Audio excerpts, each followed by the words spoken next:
Good morning, everyone. As I was introed, my name is Keyur, and I'm here to talk about Etsy's migration of its monolith to the cloud, specifically GCP. And we had to do it in 8 months. This was about the amount of time that we had from the time we started the migration to the time that we were live on GCP. And as you can imagine, we moved really fast, but that was because we had to. So to paint a picture of why we had to move fast, so Etsy's leadership in the summer of 2017 had decided to move to the cloud. For the duration of summer and fall, we ran an extensive vendor selection process where all the usual suspects were there. We vetted their products, their feature sets, and things like that. At the end of which, in December, we signed a contract with Google. And at the same time, we had decided not to extend any of our data center contracts. And they would expire, the first of them, in August 2019. We ran in 2 DCs, but we could not survive in just 1 DC the way that we were set up. So we had about 20 months to accomplish the migration. This is not a lot of time, as you can imagine, because 4 of those 20 months are the busiest time on Etsy.com. It's the holiday season. We're a very seasonal site. It is the biggest quarter of the year for us. So the way we looked at it was we had about 2 8-month periods each in which to effect the migration. We were trying to fit our migration into the first 8-month period so that in case we needed some extra time, we had another 8 months if we had to do a do-over or something. So, as everyone might appreciate, giant rewrites are hard. Etsy is a 14-year-old company. Our code base is large, and it has a lot of hidden corners. And we did not want to add risk and complexity to what was already a sort of monumental effort by attempting to re-architect or refactor the entirety of the site. So what we settled on was more or less a lift and shift. And we would follow it up with a refactor and re-architecture once we were live in Google Cloud. Stepping back a little bit to introduce what is Etsy for those of you who may not know, we're the world's global marketplace for unique and creative goods. We have about 2 million sellers who sell about 60 million unique items and about 39 million buyers. A lot of our populace of Etsy users are women. 97% of them work from home, and 80% of them are businesses of one. And Etsy has been a sort of leader in the DevOps culture and movement. We have a ton of things that came out of Etsy that are now standard practices across the industry. Some of you may have heard of a little daemon called StatsD that was initially created at Etsy. And we are the leaders in continuous deployment. We have tools that we built for that, which allow us to deploy the site 30 times a day. And we have a bunch of tooling for managing our data center, from bare metal provisioning and basically handling RAID and all of the different sort of complexities that come with the data center.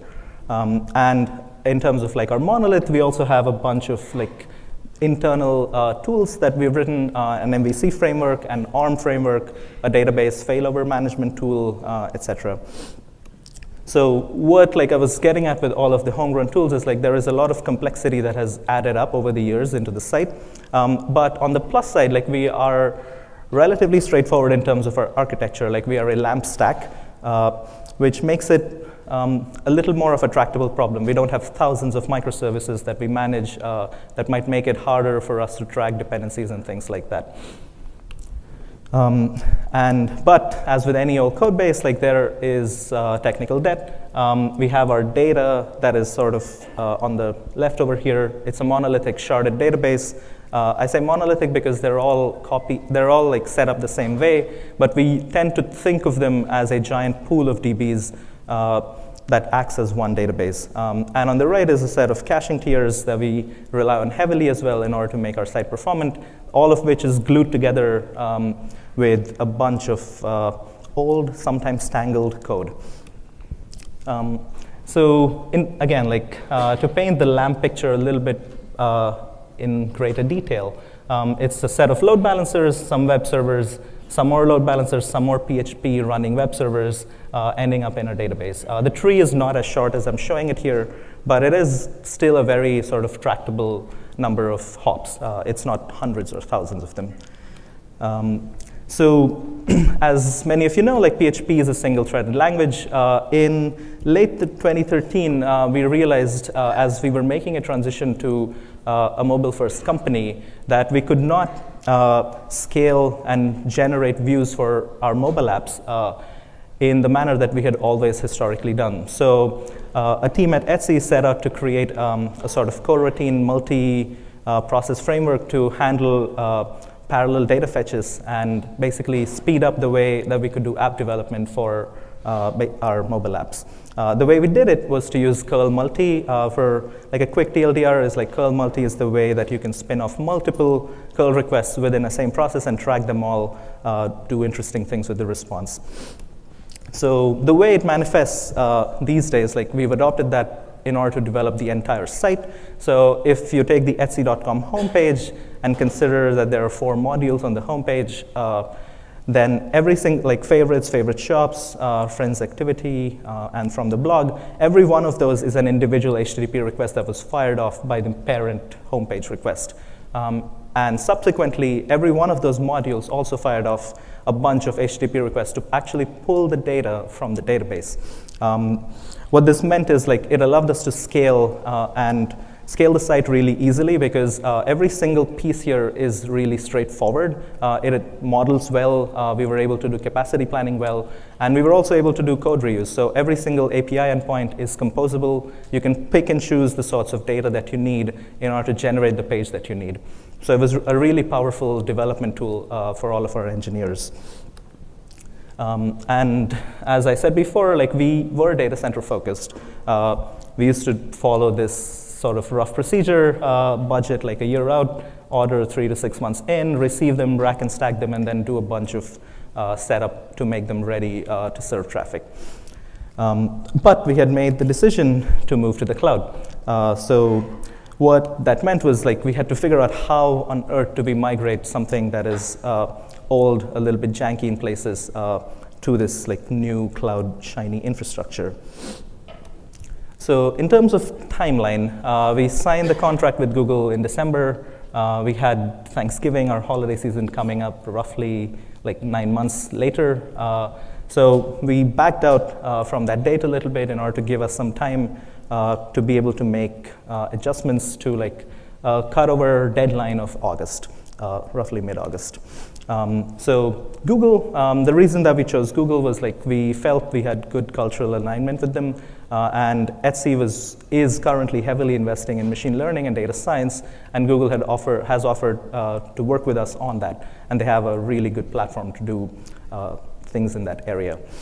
So once we signed and set up our partnership with Google, the way we approached the migration project was we set up a squad.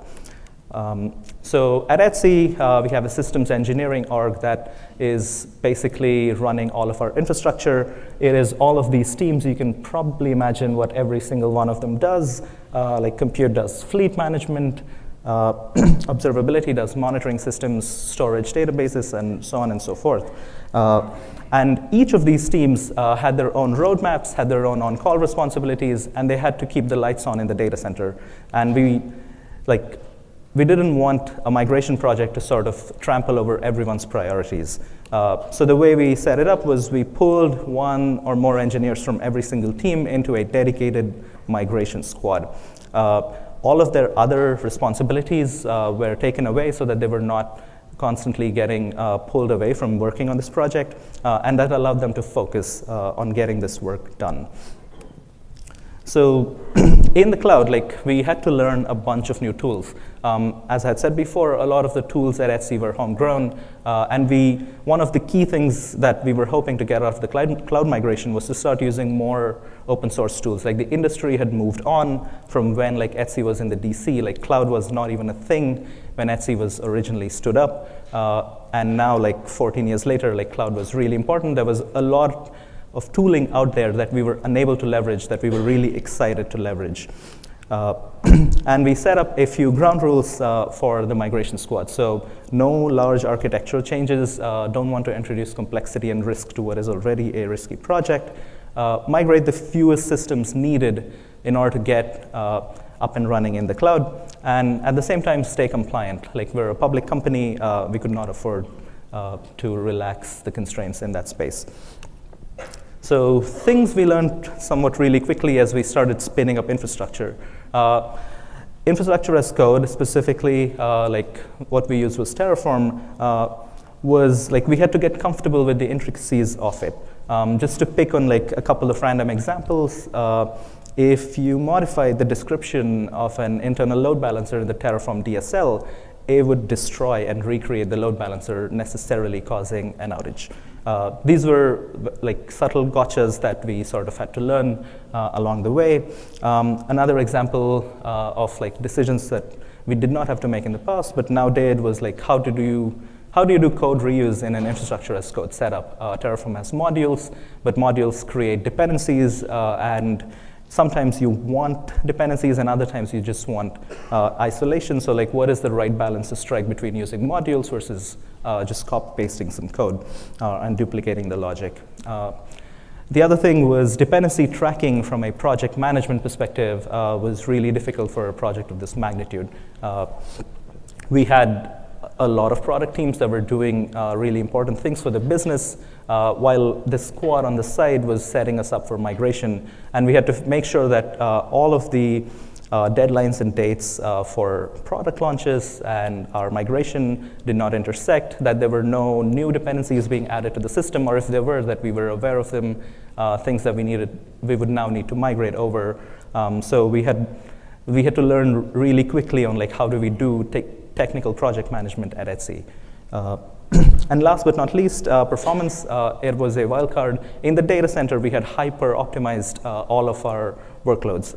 We would buy just the right spec of box to get the most performance out of it. If it were a web server, it would have a lot of high clock speed CPUs. If it was a database, it would have the right balance between memory and disk, SSDs and CPUs. But in the cloud, like, everything is more generic, and we ran into like a few areas where the performance was not super great. But in most cases, honestly, like, the performance was good enough. So the most unorthodox decision that we made as part of the migration was to transition the site when we were finished with it in a maintenance window. There are a lot of potential approaches that we could have taken, standing up read replicas as a warm standby for the data center, or standing up an active data center, setting up our application to work in that manner.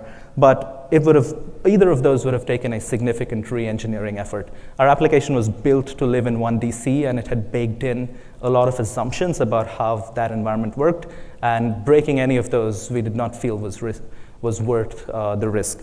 So we did some analysis, and we found that taking a maintenance window of a few hours was actually not that bad. Like, Etsy's traffic has a very like clear pattern. We could find the time that we were gonna be like least impactful to all of our customers, go down for a period then, and come back up, hopefully in GCP. We did like a lot of proactive communication to all of our customers, telling them in advance that this was gonna happen, so they were not surprised when it did. So the way, like, once we had all of our infrastructure up and running in Google, we did an intensive round of load and performance testing and functional testing. We had set up an exact copy as much as we could of the Etsy infrastructure in the data center in GCP, snapshotted our databases and stood them up at scale in GCP. And then, like, we had opened it up for engineers at Etsy to do testing to find the sort of things that we had missed, or the assumptions that were not expressed in Chef and things like that.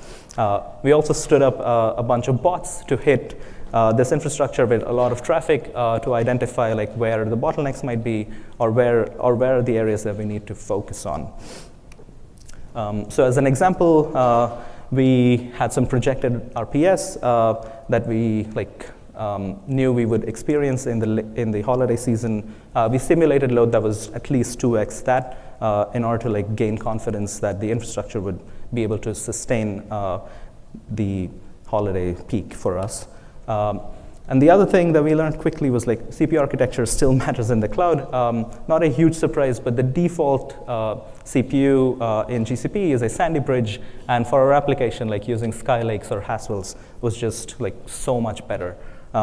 So when we were observing like poorer performance, like digging in, we realized that this was one of the reasons for that. And at like large enough scale, even 99.99% may not be good enough. This was a Google load balancer issue that Google was a great partner with. They worked with us to debug and figure out what was going on, but like at the TLDR is like at 0.01% of requests, users would see extremely large response times, 5-6 seconds. And we had to figure out why that was happening, when was it happening, and sort of work with Google to make a fix for this. So a quick war story. While we were doing this, we had sort of the most amazing outage that I have ever seen in my life. One of our DNS providers that we use does not support a do not serve flag on the A records that you set up. So the way that we had set them up was for GCP. For the GCP load balancers, we had set their weight to 0. And as it tends to happen, after we had done that, our site had an outage when running in the DC. So the DNS provider's health check failed, and it decided to serve up our GCP load balancer IP to the world. And as you can imagine, a ton of traffic immediately landed on our copy instance running in GCP.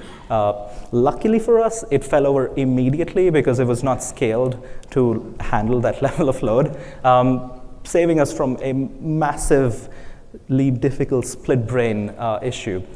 We had like a little bit of action that happened on the site, but not enough to make it like a big deal. But we learned like sort of another hidden dependency that is not expressed anywhere, exposed in this manner. The engineer who was most proximate to it like got the coveted 3-arm sweater Etsy award for causing the most spectacular outage for 2018. So coming to the actual cutover. So we had picked August 19th as our cutover date. Etsy is a continuous deployment shop. Like engineers decide when they want to push code. So we had to figure out some way of mitigating like ongoing changes versus what was a large infrastructure change. So we instituted a soft freeze a couple of days before we were doing the cutover, and then a hard freeze 2 days plus or minus the cutover, and then a soft freeze, and then sort of open for business again. We had like all of the engineers at Etsy pitched in, like they signed up for escalations, new on-call rotations were set up, and it was like a team effort to make sure that the migration would go successfully. So cutover day arrived. There were about 60 of us at 3 a.m. in the Etsy office. And this was roughly the plan. We would turn off Etsy in the data center. We would do some validation and testing for 90 minutes and then ramp up on GCP and then make a decision about whether to stay or roll back. And we hadn't turned off the site in years. We had to figure out in great detail like what is the right order of steps to like turn off this system and then that system and then the next system, set up validation and rollback procedures for when we needed to redo that. And basically figure out how to quiesce like a site that is like at large scale and has been running for like 5+ years with no planned downtime. So once we got past that, it took us a little bit longer than we had planned. We started doing validation and testing on our GCP setup. We had a lot of engineers who had test plans that they needed to execute. And we started to bring up a lot of the background processing that happens. So Gearman jobs, asynchronous processing, crons, and things like that. And that's when, as you can imagine, we ran into an unexpected issue. We were out of memory on a key system that we were unable to figure out under the pressure that we were in. Like a lot of people had been up all night, and it was getting late, and we were sort of bumping against our rollback window, and we just did not have the time to figure this out. So we decided to roll back and try again later.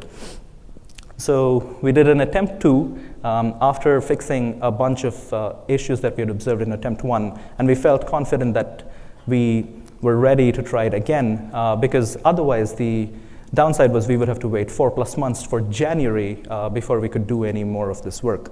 So we made a few changes. We increased our window from 4 hours of downtime to 6 hours, and we basically we started earlier in the night, like we started at 1 a.m. instead of 3 a.m. So turning off the data center went smoothly, like we had done it twice already. We had learned a ton.